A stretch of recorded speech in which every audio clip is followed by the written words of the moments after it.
काला साया। यूं तो बनारस घाट अपनी खूबसूरती के लिए बहुत प्रचलित है, पर घाट के किनारे कई राज लिए बैठे हैं। ये कहानी शुरू होती है बनारस के घाट के पास बने ममता निवास से, जहाँ प्रिया लाल जोड़े में ममता के घर उसकी बहू बनकर आती है। आओ आओ बहू, घर को अपने पैरों से पवित्र करो। ममता घर की दहलीज पार कर ही रही होती है कि अचानक एक बहुत गंदी सी बास पूरे घर में फैल जाती है।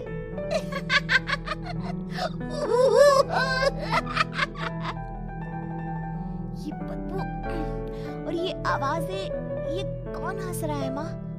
अब ये पड़ोसी ना हमारे थोड़े अलग से है। कहाँ हम शाकाहारी और ये मांस मच्छी खाने वाले। छोड़, तू ध्यान मत दे और गृह प्रवेश कर।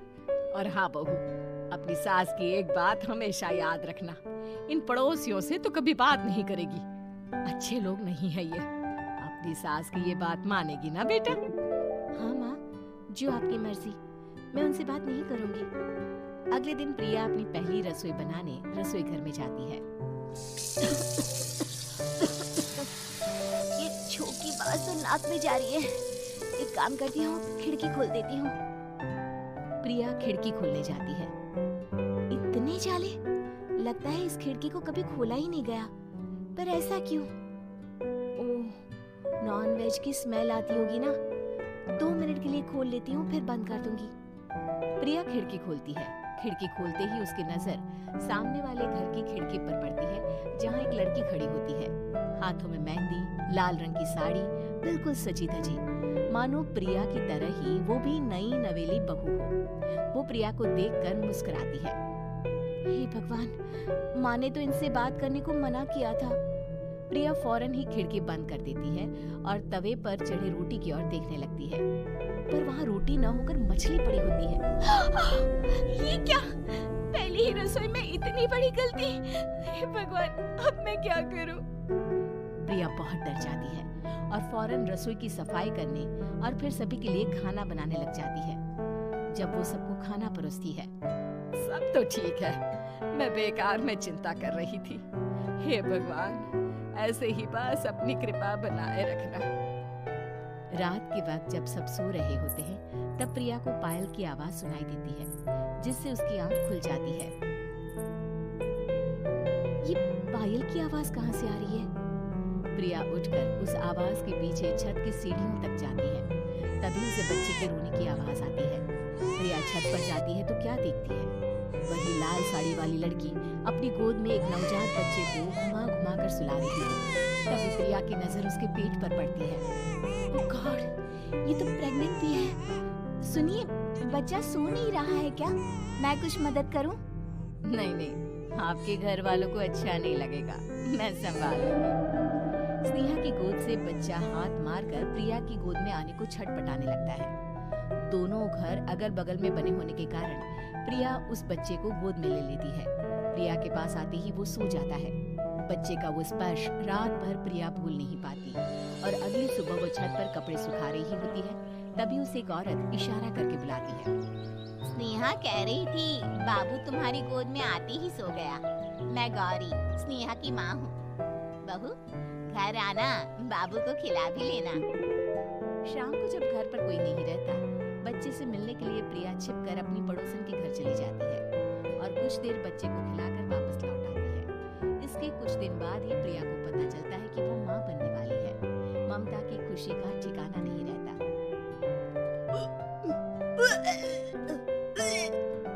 माँ जी, पता नहीं क्यों उल्टी आ रही है। प्रिया भागती हुई वॉशरूम में जाती है तो हरे और लाल रंग की उल्टी करती है। उस उल्टी में से कीड़े निकलते हैं। ये क्या? खून और ये कीड़े! माँ! माँ! प्रिया की आवाज सुनकर ममता दौड़ कर आती है, पर बेसिन में कुछ नहीं होता। प्रिया हक्की बक्की रह जाती है। ये सब क्या हो रहा है? प्रिया घबरा जाती है और अपने कमरे में जाकर सो जाती है। डर के कारण वो इतनी थक जाती है कि उसकी आंख लग जाती है। तब उसे ऐसा लगता है उसके पेट पर मानो कोई बैठा हुआ हो। कौन हो? प्रिया के पेट पर एक 5 महीने की बच्ची बैठी हुई थी, जो बुरी तरह जली हुई थी।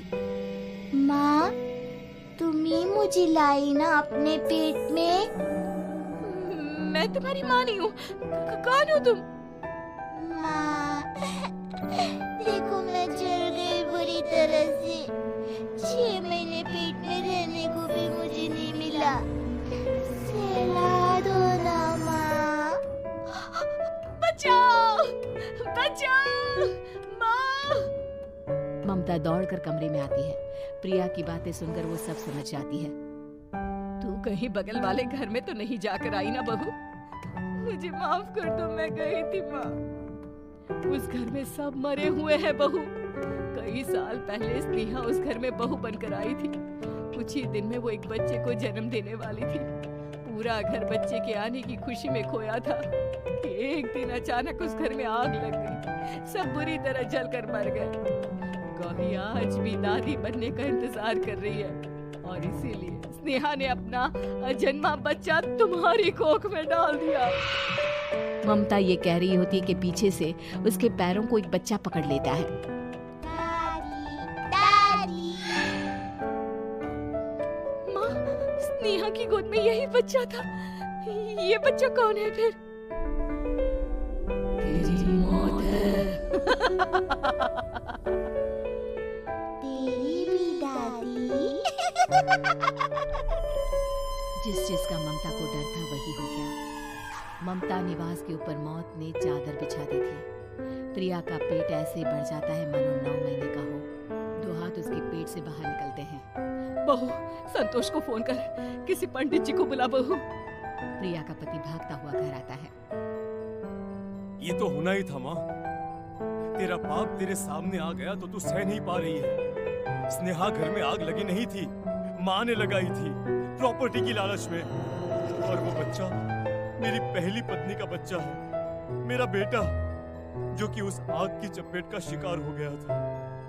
मैंने तुमसे ये सब माँ के कहने पर छुपाया था। मुझे माफ कर दो प्रिया। तुम अगर चाहो तो यहाँ से जा सकती हो।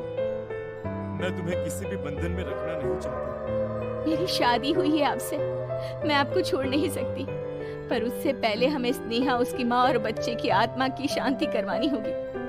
संतोष और ममता गौरी के घर जाते हैं। अंदर सब कुछ जला हुआ होता है। जमीन पर जली हुई लाशें बिखरी हुई थी।